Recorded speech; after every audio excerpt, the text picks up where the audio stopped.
Untuk apa mereka dibangkitkan? Apakah ada surga dan neraka bagi hewan-hewan itu? Tidak ada. Tapi hewan-hewan itu dibangkitkan untuk ditegakkan hukum qisas. Hanya saat di dunia ada kambing yang bertanduk. Dia menanduk kambing yang tak ada tanduk. Kambing ini kan ada yang bertanduk, ada yang tak bertanduk. Ya. Dia menanduk kambing yang ada tanduk ini, dia menanduk kambing yang tak ada tanduk. Nanti di akhirat ini semua akan dibangkitkan Allah. Allah akan kasih ke kambing yang dulu tak ada tanduk ini, kemudian Allah suruh dia menanduk kambing yang dulu menanduk. Ini hukum qisas. Ya. Ya ayyuhalladzina amanu kutiba alaikumul qisasu fil qatl al-hurru bil hurri wal 'abdu bil 'abdi wal unsa bil unsa. Dibalas dengan hukuman yang setimpal dengan apa yang diperbuat. Setelah mereka dilakukan hukum qisas kepada mereka, maka mereka semua akan kembali menjadi tanah. Seperti hewan-hewan itu kembali jadi tanah. Wa yaqulul kafiru ya laitani kuntu turaba. Orang kafir itu berkata, alangkah celakanya seandainya aku menjadi tanah saja seperti mana hewan-hewan itu jadi. Hadapan Allah untuk apa? Liuhasabu ala a'malihim. Kita dihadirkan di hadapan Allah supaya dihisab amal-amal kita. Nanti kedua kaki kita pada hari kiamat di hadapan Allah hatta yus'ala an arba', sehingga ditanya setidaknya 4 pertanyaan. Setidaknya 4 pertanyaan perbuatannya dari sebelah kanan. Kata Allah, maka dia nanti akan dihisab dengan hisab yang mudah. Dulu kamu melakukan dosa ini, dulu kamu melakukan dosa ini, dulu kamu melakukan dosa ini. Ya Allah. Kata Allah Ta'ala, aku sudah mengampunkan dosa-dosa. Mudah. Yang sulit itu bagaimana? Pertanyaannya sangat banyak, sangat detil, dan Allah Ta'ala minta pertanggungjawaban dari setiap pertanyaan. Jadikan hisab yang mudah. An umrihi fima afnah. Setiap detik waktu yang kita lalui dari usia kita ini, itu akan dihisab. Setiap detik waktu yang kita lalui, engkau habiskan usia. Itu apa kita gunakan? Berapa persen kira-kira yang jadi ibadah?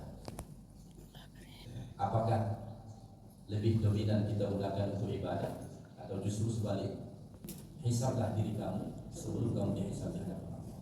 Hisab terhadap diri kita tentang setiap waktu yang kita lalui. Dalam satu hari, sebelum kita menutup hari tersebut, ambillah waktu untuk merenung.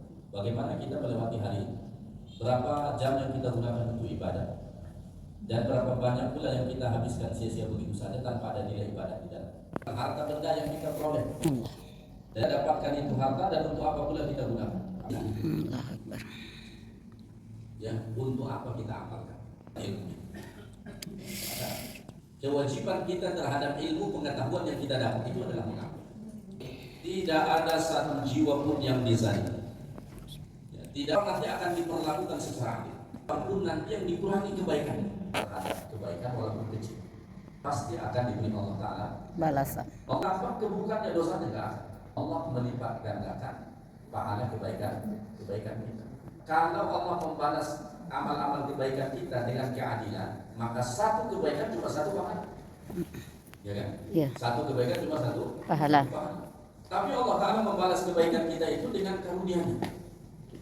Maka satu kebaikan yang kita lakukan, minimal Allah Ta'ala beri ganjarannya 10. Bukan sholat berjamaah lebih utama ketimbang sholat sendiri dengan 27 derajat. Padahal kita sholat cuma sekali, tapi ganjarannya sampai 27 kali ganda. Tidak cuma berasaskan kepada keadilan, tapi kepada rahmat, karunia, dan kasih sayang Allah. Berasaskan keadilan. Maka setiap satu dosa yang kita lakukan, Allah balas dengan satu. Balasnya cuma satu. Satu dosa kita lakukan, satu maksiat kita lakukan, balasnya cuma satu. Maka kata Allah, fala yujza illa mithlah. Tidak dibalas atas dosa yang kita lakukan kecuali seumpama yang kita lakukan. Jadi itu sebetulnya mengumpulkan pundi-pundi pahala itu jauh lebih mudah ketimbang mengumpulkan dosa. Makanya kalau kita hidup di atas dunia ini masih lebih banyak dosa kita ketimbang pahala kita, sebetulnya kita yang keterlaluan. Ketika kita dihadapkan di hadapan Allah, tidak ada seorang pun yang akan dizalim. Dari hukuman dunia dengan kelincahan dia, kepandaian dia, kepintaran dia, oleh dekingan dia, jangan kau merasakan lolos di mahkamah akhirat, gak bakalan. Ya. Gak bakalan. Makanya katanya manusia di akhirat nanti datang membawa tebusan dengan nilai satu kekayaan dunia ini. Misalnya dunia ini dan seluruh isinya milik dia sendiri. Lalu di akhirat dia datang untuk menebus azab akhirat itu apa? Yang keputusannya masuk ke dalam surga dan ada yang keputusannya masuk ke dalam api neraka. Ayat 55. Inna ashabal jannati al-yawma fi syughulin fakihun. Sesungguhnya ashabal jannah, sesungguhnya penduduk surga, ahli surga. Siapa mereka ini? Orang-orang yang lulus dengan baik saat dihisab di hadapan. Hasil hisab di hadapan Allah itu baik. Amal kebaikannya lebih banyak ketimbang lulus dia sampai. Ya. Fi syughulin fakihun. Mereka sibuk dengan nikmat. Fi dhilalin 'alal ara'iki muttaqi'un. Hum wa azwajuhum. Mereka bersama dengan pasangan-pasangan mereka. Pasangan yang menjadi itu insya Allah ada di dalam surga. Wah, apakah masih ada kenikmatan yang kalian inginkan? Kata ahli surga tidak ada lagi. Kenapa semua ingin dipenuhi? Paling nikmat bagi mereka. Itulah maksud firman Allah Taala dalam Al-Quran, lilladzina ahsanul husna wa ziyadah. Bagi orang-orang yang berbuat baik di dunia, mereka mendapatkan surga Allah Taala wa ziyadah, dan tambahan. Ada bonusnya. Apa bonusnya? Ar-ru'yatu ila wajhillah, bisa melihat Allah Taala. Tetapi dia sujud kepada Allah, tak pernah dia tengok wajah Allah. Ya. Maka dari seluruh manusia yang pernah hidup ini, hanya sedikit yang masuk surga ini. Kenapa? Difilter dengan sangat ketat. Hanya orang-orang terkaya yang masuk ke dalam surga. Ya. Cuma kalau pengen apinya harus ke neraka. Al-Qawla min Rabbir Rahim. Keselamatan ucapan dari Allah Ta'ala yang Maha Rahim. Ini satu makna ayat ini. Ketika ahli surga masuk ke dalam surga, mereka dapat salam dari Allah. Bahasa sederhana kita, kalau orang mendapat nikmat kita ucap selamat. Dia dapat salam dari Allah.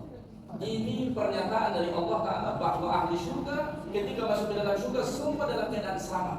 Tidak ada satu hal yang buruk, yang jelek, yang tidak mengenakan di dalam surga.